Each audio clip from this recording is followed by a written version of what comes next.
Some chilling images that we are seeing, online showing blood red skies over Indonesia, having caught the world's attention. You've been looking into this problem for some time. What's starting these fires? So the fires are being caused mainly due to the use of fires for clearing land and also for clearing peatlands. So fires are being used to clear peatlands in order to convert these areas for agriculture. And in these landscapes, most of the time, people would be looking to plant oil palm plantations or other forms of agriculture, but mostly for oil palm.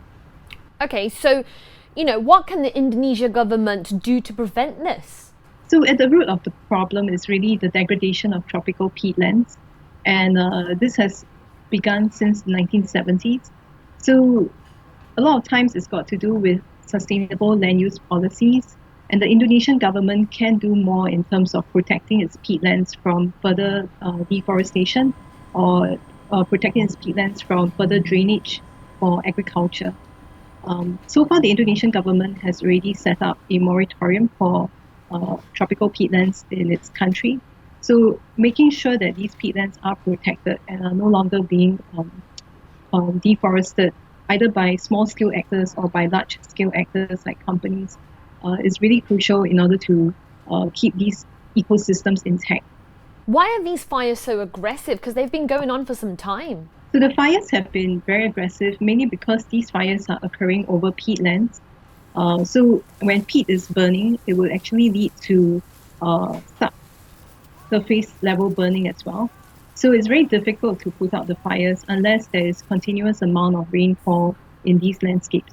However, what we're experiencing now in Indonesia is a long drought. So that has caused it to be a lot more difficult to put out the fires. And the fires have just been raging on because it's just extremely difficult to access to water in order to put out these fires. And it takes many people to coordinate the effort to lead this firefighting mission. I see. Now, health officials in Jakarta are saying just under 1 million people are suffering from breathing problems. How dangerous is the current situation for the people of Indonesia? So it's extremely dangerous. It threatens human life, especially that of children, of pregnant women, of the elderly, those who are suffering from respiratory illnesses like asthma. It's extremely hazardous as well, especially for local communities who are living very close to the source of the fires.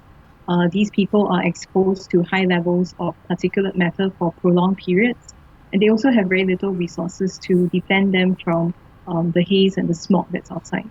Well, that brings me to my next question. Haze from these fires are spreading across Southeast Asia.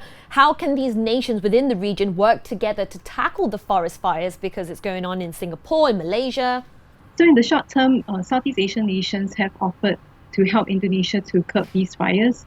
Firefighting equipment, manpower is needed in order to support these firefighting missions. Funding is also very important to support Indonesia in handling this crisis on the firefighting front as well as on the human health impact front. In the long term, I think Southeast Asian countries like Malaysia and Singapore, they have a very crucial role to play because many of the palm oil and pulpwood companies are based in these countries. So governments should ensure that these actors in these industries, from financiers to consumers, are aware of the unsustainable land use practices that are happening in Indonesia and to develop policies and implement these policies for sustainable land use in Indonesia. Well, Professor, thank you so much for joining us today to talk about the fires. Thank you, Elaine.